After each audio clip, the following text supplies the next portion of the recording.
अस्सलाम वालेकुम नाज़रीन, स्टैंड पॉइंट प्रोग्राम में आवां तव्हांजो मेज़बान रऊफ़ चांडियो। नाज़रीन, सेनेट में मुखालफ़ धुर जे अॻुवाण वारे उहिदे जे मामले तां पाकिस्तान पीपल्स पार्टी चवनि था त PDMA खे धक करे वई आहे ऐं पीपल्स पार्टी ऐं वफ़ाक़ी सरकार PTI में चवनि था अंदरूनी तौर ते मामला क़रीब तर थी रहिया आहिनि। ॿिए तरफ़ सिंध में पाकिस्तान पीपल्स पार्टी जी हुकूमत जी कोशिश आहे त MQM पीपल्स पार्टी जी हुकूमत सूबाई हुकूमत खे जॉइन करे ऐं ॿिए तरफ़ कराची जे अंदरि कराची जे शहरनि खे हक़ ॾियो जे हवाले सां बि जमायत इस्लामी MQM खां पोइ जमायत इस्लामी बि मुहिम शुरू करे छॾी आहे। इन सॼी सूरत हाल ते अॼु असां पंहिंजे प्रोग्राम में ॻाल्हि ॿोल कंदासीं। असां गॾु महिमान में मौजूदु आहिनि पाकिस्तान MQM पाकिस्तान जा अॻुवान MPA राशिद खिलजी साहब, Pakistan Peoples Party labour wing Sindh जा सेक्रेटरी जनरल सैयद फयाज शाह साहब, सीनियर तजिया निगार तारिक मजीद साहब। तव्हांखे वेलकम था चूं। राशिद भाई, कैसे समझते हैं ये जो कराची में भी अब आ रहे मामला, पीपल्स पार्टी की कोशिश है कि MQM सिंध हुकूमत ज्वाइन कर ले।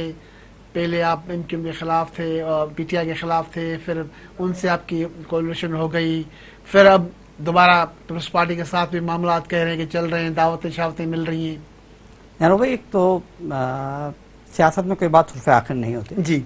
पीपल्स पार्टी से हमारा एक कोलिशन रहा है जी।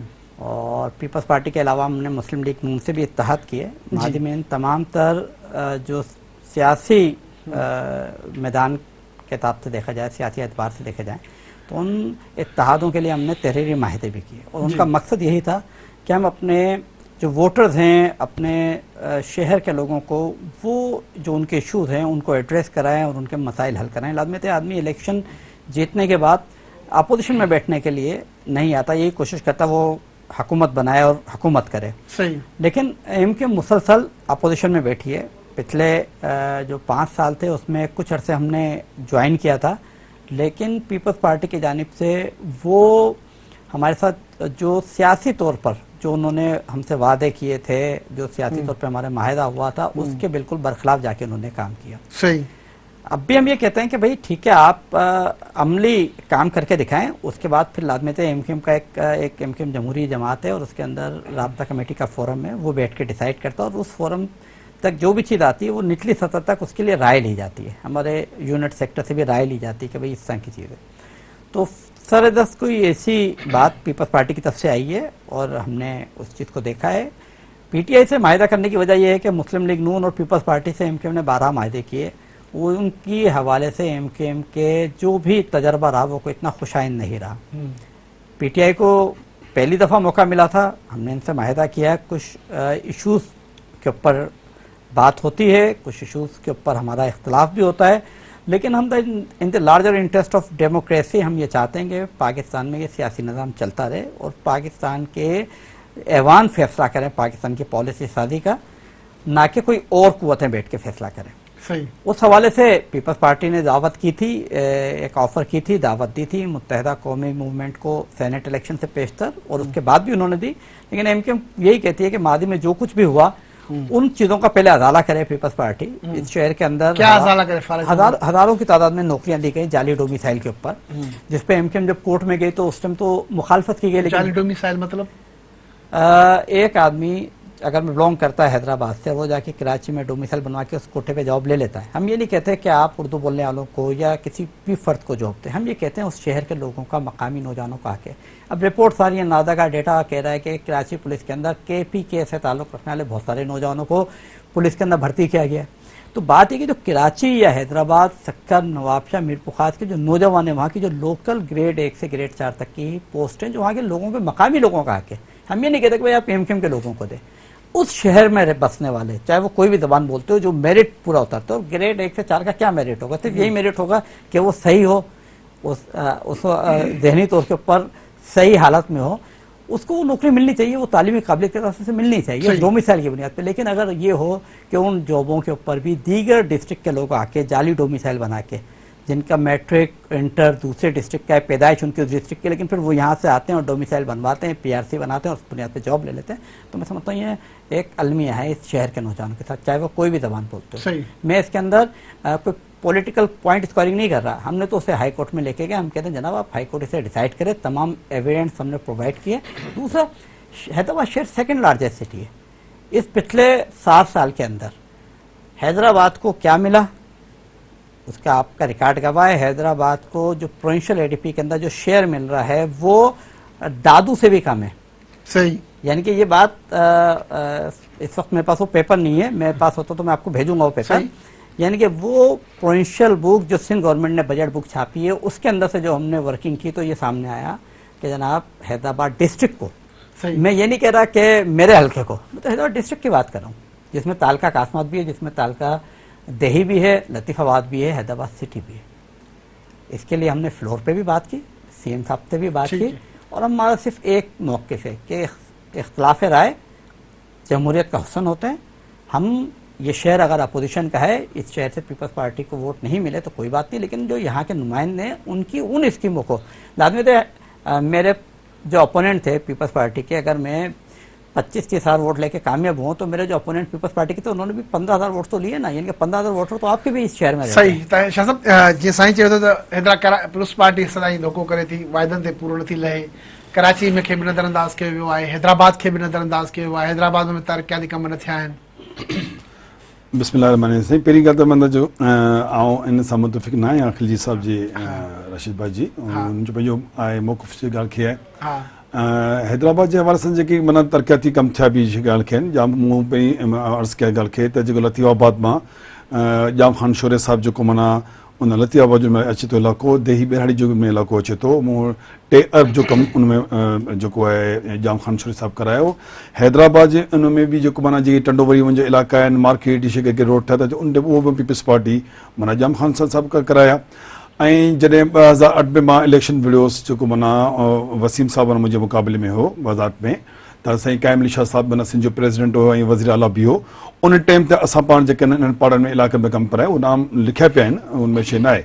ऐं जीअं साईं ॻाल्हि कई त जेको माना हीअ हैदराबाद जेको लाज़मी ही स्टेक होल्डर आहिनि त पीपल्स पार्टी बि उन शइ में उनखे वोट खयो आहे। हीअ असांजो शहर आहे ऐं असीं चाहींदासीं ॻाल्हि खे त हिन शइ जी तरक़ी थिए। न ग़लति शइ ॻाल्हि खे मां साम्हूं खिलजी साहब वेठो आहे त मूंखे ख़बर ॻाल्हि खे जी साईं तारिक साहब वेठो 15,000 कुझु 600 मूं वोट कया आहिनि। जॾहिं सर जी 15,000 जॾहिं मूं वोट कया हीअं बि 3 MP एम एन असांजी ॻाल्हि खे ॿियो त इहो कॾहिं बि न आहे, पीपल्स पार्टी कॾहिं बि कंहिं धोखो न ॾिनो आहे। आसिफ साहब जेको माना ज़रदारी साहब जेको माना मुफ़ाद जी पॉलिसी हली, पाकिस्तान जी सियासत करे जेको माना पाकिस्तान बचाइण जी शइ ॻाल्हि कई, हिन टाइम बि जेको मतिलबु ॻाल्हि कई कराची जे अंदरि बिल्कुलु मां इन सां एग्री ज़रूरु आहियां त जेके ॿियनि सूबनि जा जेके डोमिसाइल जेके उहो ठहनि था इन जे लाइ असीं एज़ ए पार्टी जेके वर्कर्स ऐं उनमें शइ न, बाक़ी सिंध असांजी पूरी आहे, उनमें न त कंहिंजो जो माना जेको माना किथे जो बि हुजे उनखे हक़ शइ ॻाल्हि खे आहे।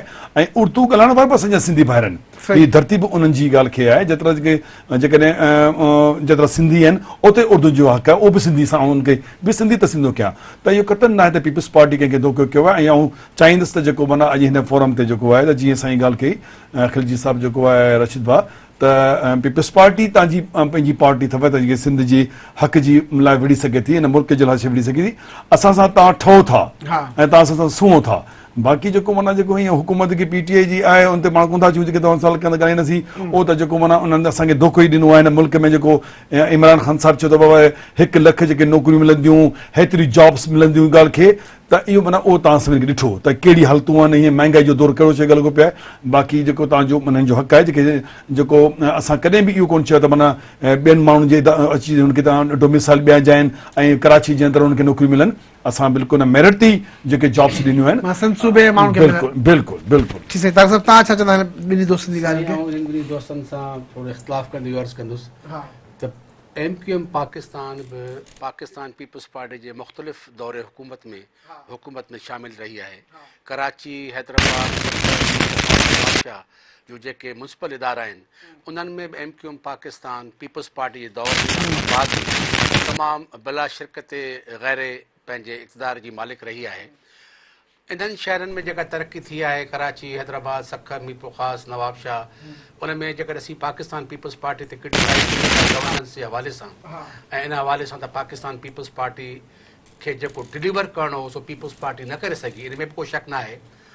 पर इन में बि असीं आऊं सम्झां थो, मुंहिंजो ज़ाती राय आहे त MQM पाकिस्तान जंहिं तरीक़े सां हर दौरे हुकूमत में शामिल रही ऐं हुकूमतूं ठाहींदी बि रही, हुकूमतूं डाहींदी बि रही, हुनजो हिकिड़ो वॾो रोल रहियो पॉलिटिकल गवर्नमेंट्स में। ऐं उन खां अलावा जेका सिविल जेका शहरी हुकूमतूं हुयूं उन्हनि में त बिला शिरकत गैर MQM पाण हाकिम रही, पर उन दौर में बि तरक़ी उहा कोन थी हिननि शहरनि में जेको हिननि शहरनि जे माण्हुनि जो हक़ु आहे, कराची हैदराबाद जे माण्हुनि जो या सखर नवाबशाह मीरपुर ख़ास जे माण्हुनि जो। उन में मुख़्तलिफ़ अवामिल आहिनि। आउं चवां थो त उन में वॾे में वॾो इशू गवर्नेंस आहे, करप्शन बि आहे, पॉलिटिकल इंटरवेंशन, पॉलिटिकल इंटरफेरेंस, इहे सभु उहे शयूं आहिनि जिन सिंध में हुकूमत जे निज़ाम खे बिगाड़ियो आहे, उनखे डी शेप कयो आहे। सही। त इन में आउं सम्झां थो त आउं इन में ॿिन्ही जमातुनि खे कंहिं हद ताईं ज़िम्मेदार करार ॾियां थो। ठीक है, राशिद भाई एक बोल रहे हैं कि आप भी जिम्मेवार हैं, पीपल्स पार्टी भी जिम्मेवार है, सिंध, कराची, हैदराबाद और अंदरून सिंध की तबाही की। खुद आप भी हुकूमतों में रहते हैं, कभी हुकूमतें बनाते हैं, कभी बिगाड़ देते हैं, कभी कुछ कर देते हैं, अपॉइंटमेंट्स भी करते हैं, लोकल गवर्नमेंट। इस हद तक मैं इनकी बात से मुत्तफिक हूँ कि हुकूमतें बनाने और गिराने में हमारा बहुत अहम किरदार होता है, इस हद तक मैं मुत्तफिक हूँ। लेकिन जहाँ बात आती है गवर्नेंस की, तो मैं समझता हूँ कि MQM का एक जो मैकेनिज्म है उसके अंदर करप्शन के हवाले से ज़ीरो टॉलरेंस है। और अगर आप देखें कराची हैदराबाद के बल्दियात के हवाले से अगर केसेस देखें उस दौर के जो उनके अंदर नेब ने केसेस बने, तो कराची हैदराबाद का कोई केस इनमें शामिल नहीं है। दूसरी बात जो मैंने मोहतरम भाई ने कही कि गवर्नेंस के इशू है, देखिए बुनियादी तौर के ऊपर MQM को जिसे आप जिस टेन्योर को कह सकते हैं कि एक बाइख्तियार मकामी हुकूमत है, जो पीपल्स पार्टी के भी मंशूर का हिस्सा रहा है कि बाइख्तियार ज़िलाई हुकूमतों का निज़ाम, तो हम ये समझते हैं कि वो निज़ाम ही पाकिस्तान को आगे लेके जा सकता है, क्योंकि बीइंग ए लेजिस्लेटर हम समझते हैं हमारा काम कानून साजी है। आप MQM पाकिस्तान को कराची, सिंध और हैदराबाद, सिंध के अंदरूनी शहरों के जो तबाही उसका जिम्मेदार नहीं समझता मैं आपको बताऊं, इस शहर के अंदर होने वाले वो काम जो हमारे जिले हुकूमतें बनाते हैं, बिगाड़ते हैं, मैं जिम्मेदार नहीं है। जिम्मेदारी इसलिए नहीं लूंगा मैं हाँ। कि देखें जब जिलाई हुकूमतों का निज़ाम MQM के पास था, तो इस शहर के अंदर जो फिल्टर प्लांटों की अपग्रेडेशन है, इस शहर के अंदर रोड रास्ते हैं, फ्लाईओवर्स हैं, वो सब के सब एक पैकेज के तहत जो पैसे मिले MQM ने उसे शहर के अंदर लगा। ऑडिट ही नहीं हुई उसकी कहते हैं ऑडिट ही नहीं हुई, जो ऑडिट हुई मुशर्रफ के तौर पे जो जितने फंड्स हुए उनकी ऑडिट ही नहीं हुई। बात ये कि ये बातें है ना, हाँ। ये सब गुफ्तगू है। हाँ। ये बात ये है कि मैं समझता हूँ कि MQM लाजमियत है एक अगर टियर फेडरल गवर्नमेंट का है तो एक टियर प्रोविंशियल गवर्नमेंट का भी है, और लोकल गवर्नमेंट जो एक्ट है उसके तहत पीपल्स पार्टी की हुकूमत बाइख्तियार है कि उन तमाम तर चीज़ों को चेक करे। और अगर पीपल्स पार्टी उन इश्यूज को नहीं देख रही तो ये पीपल्स पार्टी की जिम्मेदारी है। हम ये समझते हैं कि हमने अपने दौर में चीज़ों को अच्छे अंदाज से किया, ठीक है, गलतियां हो सकती हैं, कुछ चीज़ें ओवरलुक हो सकती हैं, लेकिन एक चीज़ मैं वाज़े तौर पर कह दूँ कि जो काम ज़िले हुकूमतों को, सिर्फ एक मिसाल देता हूँ, मोहतरमा बेनज़ीर भुट्टो साहिबा शहीद हुई, उस असना में एक फ्लाईओवर जो हाला नाके पे ज़ेर तामीर करने जा रहे थे उसका नाम मोहतरमा बेनज़ीर भुट्टो के नाम पे रखा गया। वो फ्लाईओवर आज भी गैर ज़ेर तामीर है, अभी तक मुकम्मल नहीं हो सका। ठीक है, ये मैं आपको बता रहा हूँ। हमसे मोहब्बत वो तो कहते हैं कंवर नवीद की जो नाकिस प्लानिंग थी उसकी वजह से काफिलात का ये गेटवे बंद हो गया, उसकी प्लानिंग और कमीशन के चक्करों में ये सारा मामला। आपको इसको बिल्कुल खुल के बताता हूँ कि जो यहाँ कंसल्टेंट थे उस्मानी एंड को शहर के कंसल्टेंट थे, और जो शाह साहब यहाँ PD काम कर रहे थे जी। तो आप अगर उनसे पूछेंगे तो इस फ्लाईओवर के हवाले से जो हमारी राय थी, हम सबकी राय थी, बशमूल नवेद भाई के, मैं उस कमेटी का हिस्सा था, कि ये फ्लाईओवर हम चाह रहे थे कि स्टेशन से जो फ्लाईओवर्स का सिलसिला शुरू करें तो ये बजाय इसके रोड के ऊपर इस तरह डाले जाए, इन्हें वर्टिकल किया जाए, यानी कि ये कंटिन्यू गिरते जाए, यानी कि वादुआ के ऊपर गिरे, वादुआ से उठे, अगले हिस्से वादुआ में गिरे, और ये फिर कंटिन्यू रहे। इससा नहीं था जो शेप थी, लेकिन जो कंसल्टेंट थे, जो PD साहब थे, या और कुछ पॉलिटिकल इशूज ऐसे थे जिन्हें मैं समझता हूँ कि बहस किसी और से निकल जाएगी, उस बिना पे ये जो डिज़ाइन हुआ वो हुआ। देखिए कोई भी आदमी पॉलिटिकल फेस जो होती है वो एक डिसीजन लेती है, सही, वो बात करती है, लेकिन उसकी प्रैक्टिकल इम्प्लीमेंटेशन वो कंसल्टेंट करता है, वो PD करता है, वो इंजीनियर्स करते हैं, जिनकी रिस्पॉन्सिबिलिटीज होती है। सही, ठीक है। तो अगर कोई चीज़ गलत हुई थी तो मैं समझता हूँ आप पीपल्स पार्टी का जिला हुकूमतों का निज़ाम है, और उस बात को बने हुए भी मुद्दत हो गई है। 2010 के अंदर निज़ाम खत्म हो गया था, 2010 से इस वक्त 2021 चल रहा है, 11 वर्ष हो चुके हैं। पीपल्स पार्टी उठाए स्टेप और कहे कि जनाब ये चीज़ें गलत हुई है। ठीक है, ब्रेक जो टाइम नाज़रीन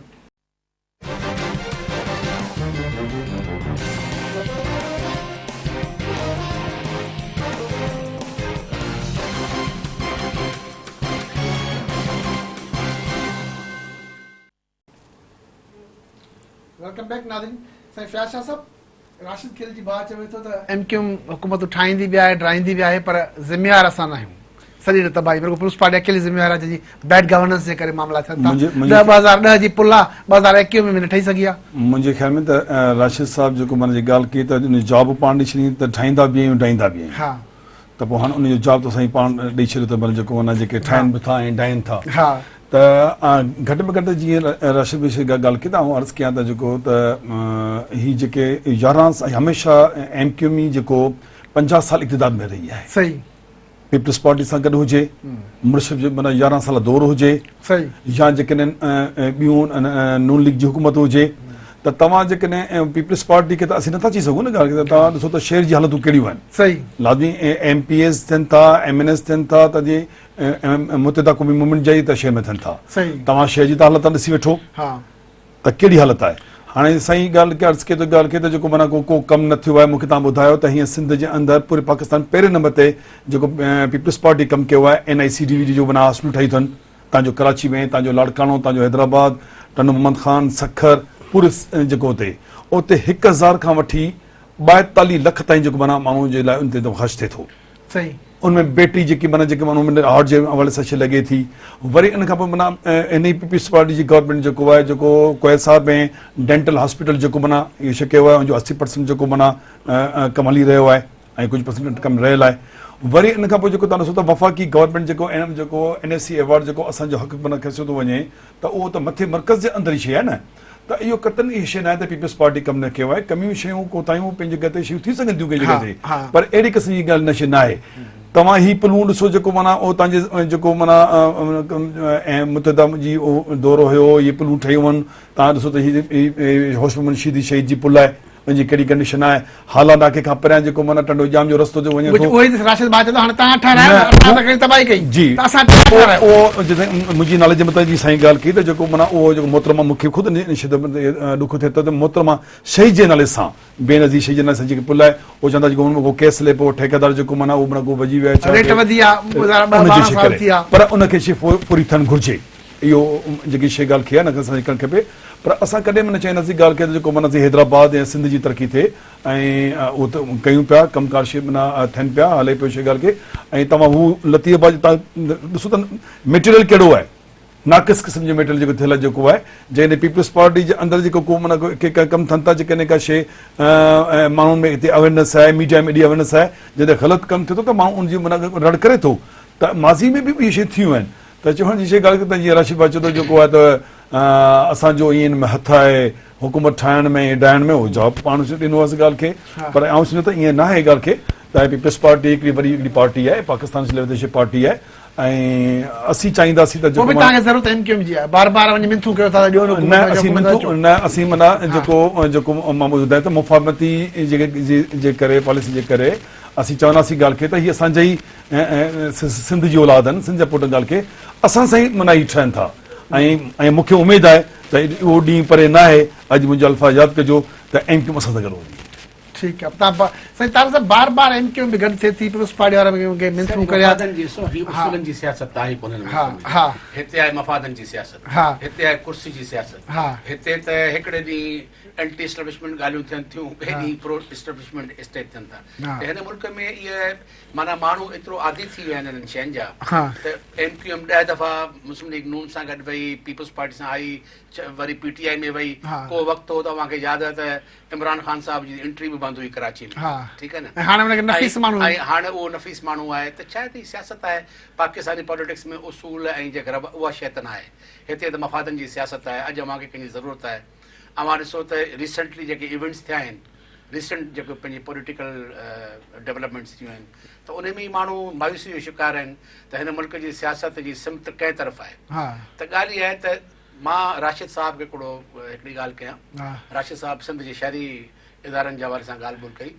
70s में कराची मेट्रोपॉलिटन कॉर्पोरेशन या हैदराबाद म्यूनिसिपल कॉर्पोरेशन या जेके सखर या मीरपुर ख़ासि नवाबशाह, इहे जेके म्यूनिसिपलिटियूं हुयूं, इहे ग़रीब म्यूनिसिपलिटियूं हुयूं। इन्हनि में सुठो ह्यूमन रिसोर्स बि न हो, इन्हनि जा फाइनेंशियल रिसोर्सिस बि तमामु लिमिटेड हुआ, पर उनजे बावजूदि इहे शहर साफ़ सुथरा नीट एंड क्लीन शहर हुआ जेकर तव्हीं 70s जे उछिरे में वञो। पर बाद में 80s खां पोइ जॾहिं ही शहरी निज़ाम हुकूमत आयो हा। ऐं पॉलिटिकल जेके पार्टीज़ आहिनि उन्हनि कंट्रोल कयो त अवां ॾिसो त डिटोरेशन आई वक़्त सां गॾु गॾु। हालांकि हिन वक़्तु अवां वटि फंड्स बि करोड़नि अरबनि में आहिनि, अवां वटि टेक्नोलॉजी बि आहे, अवां वटि ह्यूमन रिसोर्स बि आहे, ऐं असीं जंहिं हिन एज में आहियूं असां वटि हर का फैसिलिटी आहे। पर उनजे बावजूदि असांजे शहरनि जी हालति त तव्हां इंक्रोचमेंट ॾिसो हद खां वधीक, तव्हां रोड्स जी हालति ॾिसो, तव्हां गंद किचिरो ॾिसो। अवां खे मां हिकिड़ी ॻाल्हि थो चवां त 85 खां पोइ मूं हैदराबाद, कराची, सखर, मीरपुर ख़ास, नवाबशाह जे हवाले सां कॾहिं बि एडवर्टीज़मेंट कोन पढ़ी जंहिंमें इहो हुजे त इन्हनि इदारनि खे क्वालिफाइड इंजीनियर्स जी या डॉक्टर्स जी या पैरामेडिक जी या सैनिटरी वर्कर्स जी ज़रूरत आहे। जेका बि रिक्रूटमेंट थी आहे, चाहे पीपल्स पार्टी जो दौरु, ऐं पर्टिकुलरली ब्लेम कोन थो कयां MQM खे, पर जेके बि इन्हनि इदारनि में रहिया आहिनि उन्हनि मेरिट खे बिल्कुलु वॉश आउट करे छॾियो ऐं बैक डोर मां जेका इंडक्शन थी आहे उन में इनएफिशिएंट माण्हू, इनकॉम्पिटेंट माण्हू जेके डिलीवर करण जी पोजीशन में न आहिनि, जिन जी पॉलिटिकल एफिलिएशन रही आहे, त हैदराबाद, कराची समेत जेके सिंध जा जेके बि इंटीरियर सिंध जी ॻाल्हि थो कयां त उते बि जेके town committees, union committees, councils आहिनि उन्हनि जो बि ॿेड़ो ॿुॾी वियो। न को उन्हनि जी प्रॉपर ऑडिट, न को उन्हनि जी प्रॉपर इंस्पेक्शन। ऑफिसर्स पहिरीं हूंदा हुआ त जेके क़ाइदे ऐं कानून खे, रूल खे फॉलो कंदा, पंहिंजी इज़त खां डिॼंदा। हींअर तव्हां ॾिसो त उन्हनि जेके माण्हू अपॉइंट थिया उन्हनि उहे पॉलिटिकल बेसिस ते, उन्हनि जी का बि एक्सपर्टीज़ कोन्हे, उन्हनि जो को एक्सपीरियंस कोन्हे। त असां सिंध में मजमूई तरह सां असां बजाए अॻिते वञण जे असीं पहुचे रहिया आहियूं। सही। अवां ॾिसो त हींअर जॾहिं माण्हू पढ़े थो त ट्रेज़री ऑफिस हैदराबाद में ऐं ट्रेज़री ऑफिस जामशोरे में 2.5 अरब रुपयनि जा जेकॾहिं पेंशन जा घपला थियनि त सवाल इहो त पैदा थिए थो त ट्रेज़री ऑफिसर या जेको स्टाफ वेठो आहे उहे त चोर धाड़ियल आहिनि, उन्हनि खे त जेलनि में हुअणु घुरिजे, उहे ऑफिसनि में कीअं आहिनि। त इहा मजमूई पूरी सिंध जे गवर्नेंस जो इश्यूज़ आहिनि। त उन्हनि खे माण्हुनि खे को ख़ौफ़ ई कोन्हे, को डपु कोन्हे त को पुछण वारो आहे, का गवर्नमेंट ऑडिट आहे, गवर्नमेंट ऑडिट भई अचे थी त उन्हनि खे पंहिंजो हिसो पती ॾियो फारिग, त का ऑडिट बि कोन थी थिए। ठीक है, क्या कहेंगे राशिद भाई साईं की बात पर? यहाँ तक बात है बल्दियाती इदारों के इश्यूज़ की, तो देखें शहरों की सेहत सफाई के अंदर एक बहुत बड़ा मसला जो है सॉलिड वेस्ट मैनेजमेंट है। बदकिस्मती से हैदराबाद शहर के पास कोई लैंडफिल साइट नहीं है। जो लैंडफिल साइट 5 साल पहले मिल रही थी उस पर हमने ऑब्जेक्शन किया, क्योंकि उससे वो पूरा शहरी इलाका, बिलखुसूस पूरा लतीफ़ाबाद पोल्यूशन का शिकार हो जाता जी। उसके बाद काफ़ी डिबेट हुई और उसके बाद जाके जामशोरो रोड के ऊपर कोई 200 एकड़ ज़मीन कुछ अर्से पहले ही अलोकेट हुई है। और उसमें वाटर कमीशन की रिकमेंडेशन भी शामिल थी और अब वो जाके हुई है। लेकिन अब उसके बाद जो सबसे बड़ा मसला है कि उसके बाद जो गार्बेज ट्रांसफर स्टेशन बनना है वो एक इश्यू है कि इतनी रिसोर्सेज लोकल गवर्नमेंट्स के पास नहीं, क्योंकि जो उनके सैलरीज का जो पैसे मिलते हैं सिंध गवर्नमेंट की जानिब से फेडरल गवर्नमेंट देती है प्रोविंशियल गवर्नमेंट को, प्रोविंशियल गवर्नमेंट से वो ट्रांसफर होके आते हैं जो ऑथोरिटी शेयर की मद में मिलते हैं। उसका अगर मैं आपको पिछले 3 साल का रिकॉर्ड भिजवा दूंगा और आप मुझे कहेंगे तो बल्दिया से भी लेके भिजवा दूंगा, तो हर साल जो शेयर आता है उसके अंदर कभी 8% का कट लगाती है प्रोविंशियल गवर्नमेंट, कभी 12% का लगाती है। जब बात होती है तो बोलते हैं कि जनाब ये कट इसलिए लगा रहे हैं कि NSA अवार्ड में हमें कम पैसे मिले। मान लिया आपको, लेकिन जनाब आपको जब NSA अवार्ड मुकम्मल मिल रहा था, जब पीपल्स पार्टी की हुकूमत थी तो कट जब भी लग रहा था। जब ये इशू जब तो नहीं होना चाहिए था, फेडरल में भी आप थे, प्रोविंस में भी आप थे। अनफॉर्चुनेटली इशू ये है कि प्रायरिटीज़ की बात है। देखिए हम समझते हैं कि किसी भी हुकूमत के लिए, जैसे फैयाज भाई ने NICVD की तारीफ की, बिल्कुल नो डाउट, इसे हम सब अप्रिशिएट करते हैं। NICVD एक अच्छा इनिशिएटिव, लेकिन खाली देखें दिल का आर्दा नहीं है। जम्स में आपने लिवर ट्रांसप्लांट के लिए बनाया, ठीक है, लेकिन हर आदमी की एक्सेस नहीं है वहाँ तक, है फ्री इलाज है, मानते हैं। लेकिन देखिए शहरों के अंदर आप ईस्टर्न सिविल हॉस्पिटल की हालत देख लें, वहाँ आपके पास इतना लोड है, हम बार बार फ्लोर ऑफ द हाउस पे कह चुके हैं कि जनाब जो आपके डिस्ट्रिक्ट लेवल के हॉस्पिटल है तमाम डिस्ट्रिक्ट के अंदर, उनको कम से कम इस काबिल कर दें कि वहाँ से जो पेशेंट का फ्लो आ रहा है हैदराबाद में वो कम से कम रुक सके। फयाज भाई ने डेंटल कॉलेज का कहा, ये डेंटल कॉलेज आज से 5 साल पहले आगाज हो जाना चाहिए था इसे। वो बिल्डिंग अभी भी 97% बजट बुक के हिसाब से 97% काम कंप्लीट हुआ उसका, और उसके लिए भी सिंध गवर्नमेंट सोची कि उसे SIUT वालों को दे दे। तो हमने कहा भाई हमें देने पे एतराज़ नहीं है, लेकिन एक इदारा आपने बनाया मेडिकल कॉलेज, वो मेडिकल कॉलेज है, आप उसकी एडमिनिस्ट्रेशन अगर देना चाह रहे हैं तो दे दें किसी को, हमें कोई एतराज़ नहीं है।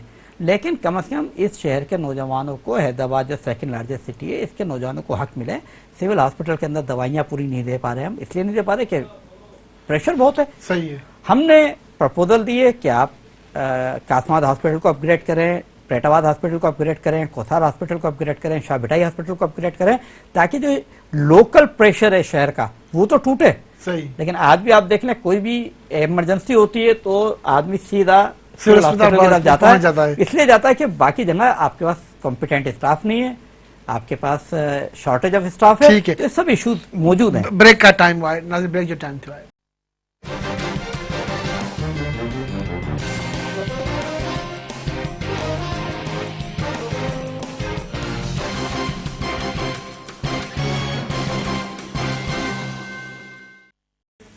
वेलकम बैक नाज़रीन।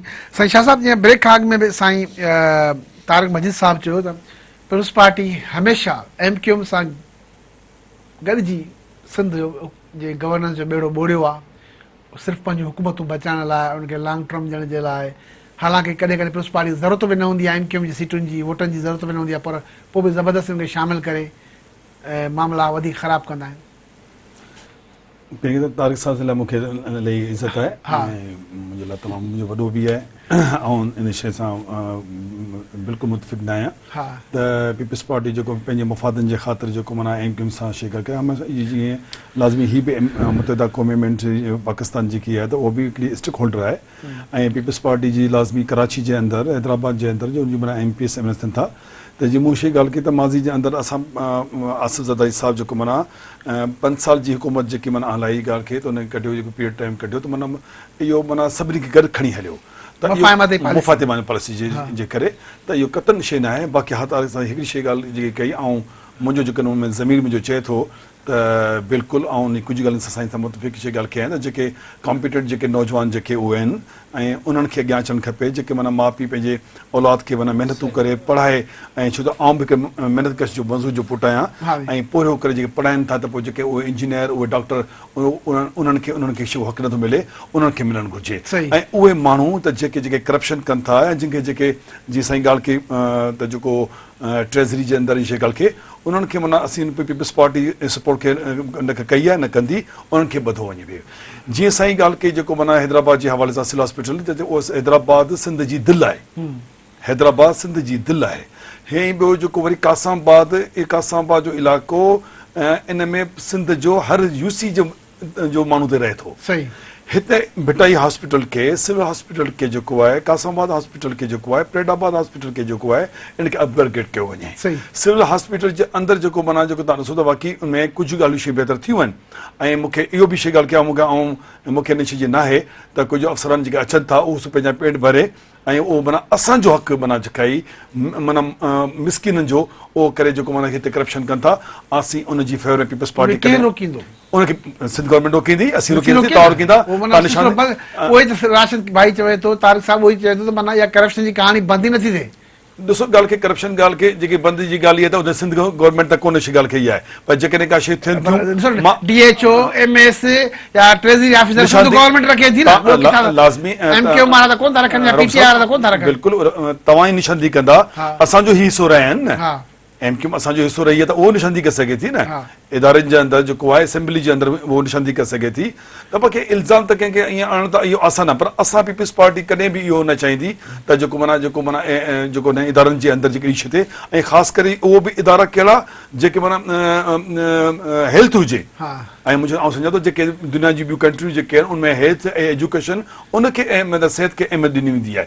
त आउं सम्झां थो त हीअ सिविल हॉस्पिटल जे अंदरि जेको आहे ऐं इन्हनि खे सभिनी हॉस्पिटल खे जेको उनखे अपग्रेड कयो वञे ऐं पूरो लोड जेको जी सही ॻाल्हि कई त माना सॼो वज़न जेको सिविल हॉस्पिटल जी ॻाल्हि कई आहे, छो त हाणे काइम करे न साईं, सिंध जे अंदरि इदारा काइम करे, लाड़काणे में वॾी यूनिवर्सिटी करे, नवाबशाह में करे, भला नौशर फिरोज में करे, जीअं मां शइ ॻाल्हि कई त जेको माना तव्हां मूंखे ॿुधायो त हिन टाइम ते जेको माना लेबर लॉ में जेको माना तव्हांजा 250 फ्लैट माना बिलावल साहब जेके माना ॾिना आहिनि सखर जे अंदरि, हैदराबाद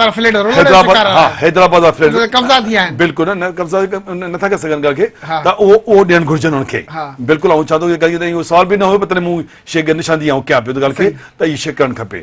ऐं सिविल हॉस्पिटल जेको माना असांजी पंहिंजी शहर हैदराबाद आहे, असां इन खे मिली साईं जी जो माना जेके निशानदी करे थो माना सॼण आहे। हाँ। तेरे का शनान दोस्त जेको हूंदो सजण हूंदो उहो जेके सिंध जो ख़ैर ख़्वाह हूंदो मुल्क जो ख़ैर ख़्वाह हूंदो उहो पंहिंजी शइ ग़लती शइ ॿुधाईंदो। सही। जेको ख़ैर ख़्वाह न हूंदो न ॿुधाईंदो। सही। बिल्कुलु मां असांजो वॾो आहे उनखे खिचाईंदो ॻाल्हि खे त इनखे असांखे बहितर करणु खपे। ही स्टेक होल्डर जेके आहिनि केरु कंदो साईं? जेको मसलो हिते आहे न, कंदो केरु? हे त गॾिजी मुखालिफ़ कंदासीं, वारा पीपल्स आहिनि पार्टी सिंध कंदी, में। कयो बि आहे, कंदी हाँ। बि ॻाल्हि खे। हाँ। जीअं मूं तव्हांखे ॿुधायो त जेको माना 80% 90% जेको डेंटल जेको माना कॉलेज जो शइ आहे त उहो कुझु उनते बि जहिड़ो पियो हले न, खिलजी साहब ॿुधायो पियो जहिड़ो पियो हले उनते बि SIUT खे ॾियूं, हुनखे ॾियूं, हुनजे हवाले कयूं। उहो साईं ॻाल्हि करे कंहिंखे बि तव्हां ॾियो स्टार्ट थिए हले शइ ॻाल्हि खे माना कमु थिए ॻाल्हि खे। तव्हां वेठा हो चओ तव्हां चओ था स्टार्ट थिए त न न छो न थींदो ॻाल्हि खे। ऐं सम्झो थो जेको आहे इहा शइ थियणु घुरिजे ऐं जेको आहे उमेद सां सम्झो थो ॻाल्हि खे। साईं वेठो आहे जेको मैं समझता हूं कि देखें ये बात हम कई दफ़ा फ्लोर ऑफ द हाउस भी हमने ऑफर की है। हाँ। और हम निशानदेही भी करते हैं हाँ। इन बैड गवर्नेंस के इश्यूज को, जो शहर के इश्यूज होते हैं उनको। लेकिन बदकिस्मती से जो रिस्पॉन्स होता है अपोजिशन की बात उतनी ही सुनी जाती है। ये बात मैंने आज सुबह भी एक तकरीर में कही थी कि जितने घर में सबसे छोटे बच्चे की सुनी जाती है, हाँ। उसकी राय को कोई अहमियत नहीं दी जा रही होती है। लेकिन हम समझते हैं कि देखें हम बात करते हैं इन द लार्जर इंटरेस्ट ऑफ अपने हैदराबाद शहर की। इस शहर में तमाम लोग बसते हैं, मुख्तलिफ उनके सियासी नज़रियात हो सकते हैं, मुख्तलिफ मसालिक हो सकते हैं, मुख्तलिफ मज़ाहिब हो सकते हैं। लेकिन इस शहर में रहने वालों का यह हक है कि 21वीं सदी में उन्हें पीने का साफ़ पानी मिले, उनके बच्चों को अच्छे स्कूल मिले, तालीमी इदारों में बेहतरी है। अपने तौर पे बीइंग अपोजिशन मेंबर के अपोजिशन में होते हुए हम हॉस्पिटल के भी विजिट आप करते भी हैं। कह रहे हैं मिलने, ये साईं भी कह रहे हैं नहीं, मैं आपको बताऊं, मैं मैं आपको बताऊं, देखिए हम हाँ। विजिट करते हैं, उसकी हाँ। निशानदेही हम करते हैं। आप इमरान खान साहब से ले नहीं, इमरान खान वफाकी गवर्नमेंट से इमरान खान फेडरल गवर्नमेंट से हम कुछ स्कूलों के लिए प्रपोजल लेके आए। जो हायर सेकेंडरी स्कूल है उनके लिए साइंस लैब लेके आए मिनिस्ट्री की तरफ से। और वो काम हमने अपनी मर्जी से नहीं किया। हमने खाली हैदराबाद सिटी और लतीफाबाद के लिए तालीमी इदारे सेलेक्ट नहीं किए, हमने रूरल और कासमाबाद के हवाले से भी जो डिस्ट्रिक्ट एजुकेशन ऑफिसर हैं उनसे हमने कहा कि भाई आप हमें स्कूलों को पॉइंट आउट करके दें कि कौन सा हायर सेकेंडरी स्कूल है कि जहां हम साइंस लैब डेवलप करवा दें। सही। ठीक है, एक चीज़। दूसरी चीज़ ये कि हमारा तो अभी भी तरजीह ये है कि शहर के अंदर सियासत करते रहेंगे हम, लेकिन जो शहर के इशूज़ हैं जिनमें लोगों को पीने का साफ़ पानी मिले उसके लिए हम बात करते हैं, फ्लोर पे भी बात करते हैं, वासा के अफसरान को भी ताउन करते हैं, उनके जो फाइनेंशियल इशूज़ हैं उनमें भी उनको हेल्प आउट करते हैं। फिर बात आ जाती है एजुकेशन की, तालीमी इदारों का विजिट करते हैं, अफसरान से मिलते हैं, उनको पॉइंट आउट करते हैं। इस शहर के अंदर हमने कभी ये कोशिश नहीं की होगी कि पॉलिटिकली इन चीज़ों पर पॉइंट स्कोरिंग करें। सही। हम समझते हैं कि सेहत और तालीम ये दो चीज़ें हैं कि जिसके ऊपर सियासत नहीं करनी चाहिए किसी भी फ़र्द को। हम यहाँ मैं कासमाबाद तक के स्कूलों का विजिट करके गया हूँ, इसलिए करके गया हूँ कि उस बात को हम फ्लोर पे भी उठाते हैं, मिनिस्टर ऑफ एजुकेशन को भी देते हैं। अभी भी मैंने वज़ीर तालीम को जो है सैयद अनी साहब को इस हैदराबाद शहर के कुछ तालीमी इदारों जिसमें नूर मोहम्मद हाई स्कूल जो इतना कदीम इदारा है उसके हवाले से भी कुछ प्रपोजल बना के दिए। जब नवल राय प्राइवेटाइज किया जा रहा था, एक NGO को दिया रहा था, हम उस डिमॉन्स्ट्रेशन में साथ थे, हम फ्लोर पे भी उसके लिए बहुत की। इसलिए बात की हम समझते हैं कि इस शहर का हर नौजवान का हक है। पब्लिक स्कूल दिया गया, हमने उसके ऊपर बात की, कमिश्नर साहब से हमसे कहा कि आप 1 साल देखें, पब्लिक स्कूल अगर बेहतर हो जाता ठीक है, वरना कि हम कोर्ट में जाएंगे। तो इस शहर का हक है, इस शहर में इतने काबिल लोग हैं, ऐसे असातिज़ा मौजूद हैं जो इस इदारे को अच्छा चला सकते हैं। आप दे रहे हैं, हमें नो डाउट निसार अहमद सिद्दीकी साहब अल्लाह ताला उनको गरीक रहमत करे, उनकी शख्सियत से में कोई इख्तलाफ नहीं है। लेकिन बात यह है कि जब आप एक आदमी का जिसका बेस सख्खर में उसे आप हैंड ओवर करेंगे तो वो उतनी तवज्जो इस इदारे को नहीं दे सकेगा।